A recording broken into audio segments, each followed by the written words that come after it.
Ache.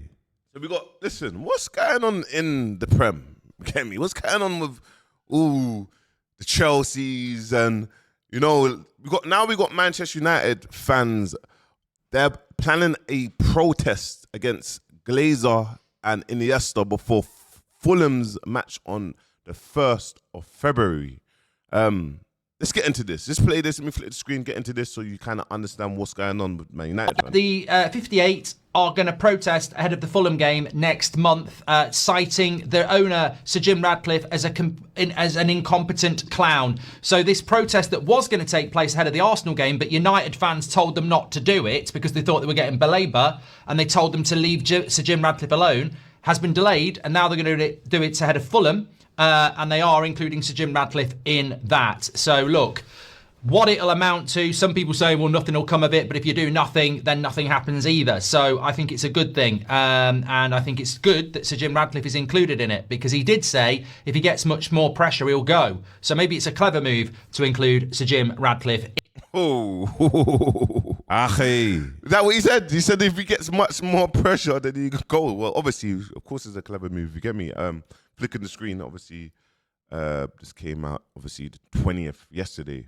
Get me, fans plan for a protest against Glazers and Sir Jim Ratcliffe before the next game, home game against Fulham, will go ahead. The 1958 group insists that the protest of February the 1st is against the ownership of the club rather than the reaction to events on the pitch.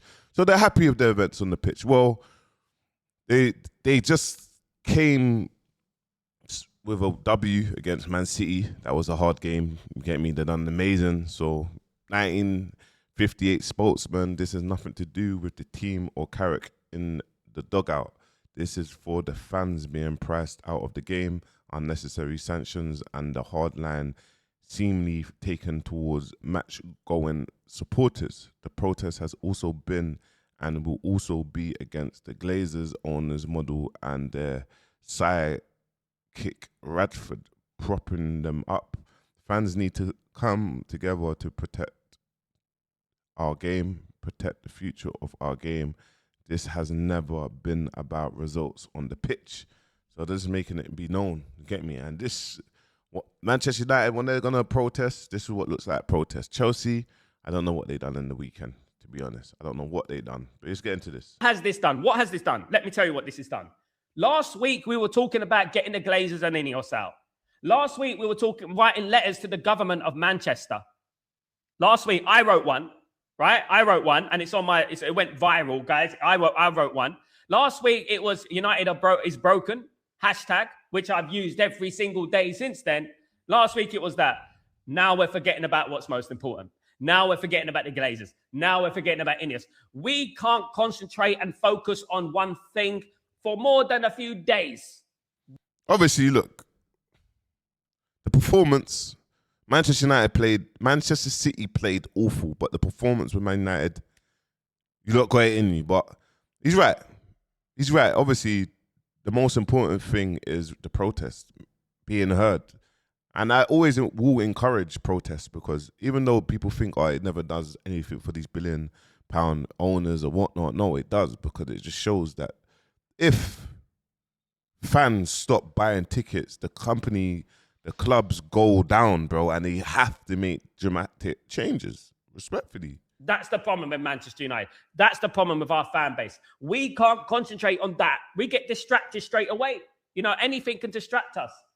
And that's the problem. We need to keep the energy on the Glazers, keep the energy on INEOS. And I would love Paul Scholes and Nicky Butt, out of all of this, to come out and say, oh, the board are useless, isn't it? They're doing a good job, ain't they? They're useless.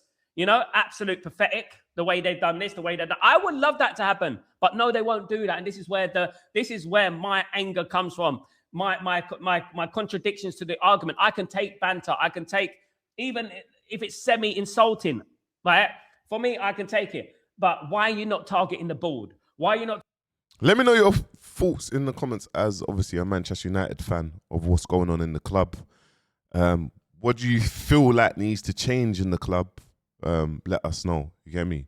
And obviously, in order to change things, you have to be heard. In order to be heard, you have to Do you know what I mean? Come together. So I'm all for this, to be honest. Targeting INEOS. Why are you not targeting the Glazers? They're the problem. They're the problem. Now you've forgotten about that. You don't want to talk about that because you get your VIP passes removed. You get your tickets removed. You can't get tickets for your family and mates. That's why you won't say nothing about the Glazers and INEOS. Oh, there you go. There's that little old chestnut, isn't it? You won't say that because of that.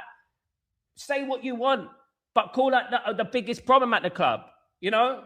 Put the energy on. Have you heard about United is broken? Hashtag. Have you heard about that? Have you heard about what's going on at Man United and blah, blah, blah? This kind of thing. Do you know what I mean? I would be very, very pleasantly surprised if I saw that, but I don't see that. I just see attacks on managers, attacks on players, and that's what that's where the buck stops for me because it's not balanced and they're only concentrating what's easy to attack, you know? One day, they talk about they love Man United to do well. They want Man United to do well. They're not doing anything to call out the ownership. Let me know your thoughts in the comments, man. Obviously, the fans, the main people that's getting paid by Man United is not going to call out the ownership, of course. It's only going to be the fans are going to call out the ownership. New details about the huge protest Man United fans are organising at Old Trafford against Sir Jim Ratcliffe, INEOS and the Glazer family. Man United fan group The 1958 have organised massive protests at Old Trafford previously, and the latest one is right around the corner because enough is enough. I want to use my platform to get this message out there because it's so important. This is a rallying cry from The 1958 stating exactly why fans should get involved in this protest, whether you're at the game or online. Number one, standards have collapsed. Managers are no longer judged on performances alone. They are removed for clashing with executives, just like Ruben Amorim. Football decisions are being dictated by the boardroom egos, not sporting vision. There is no long-term plan, no identity, and no leadership fans can believe. It makes me laugh, though. It does make me laugh. You see, obviously, everyone's is resulting to protest. They're not happy. Chelsea's protests. Manchester United, not happy, protest. Get me? When Arsenal wasn't happy, bro, we just had to crack on with it. There was no protest. You get me? Well, I don't think there was. Get me? I need to type that in.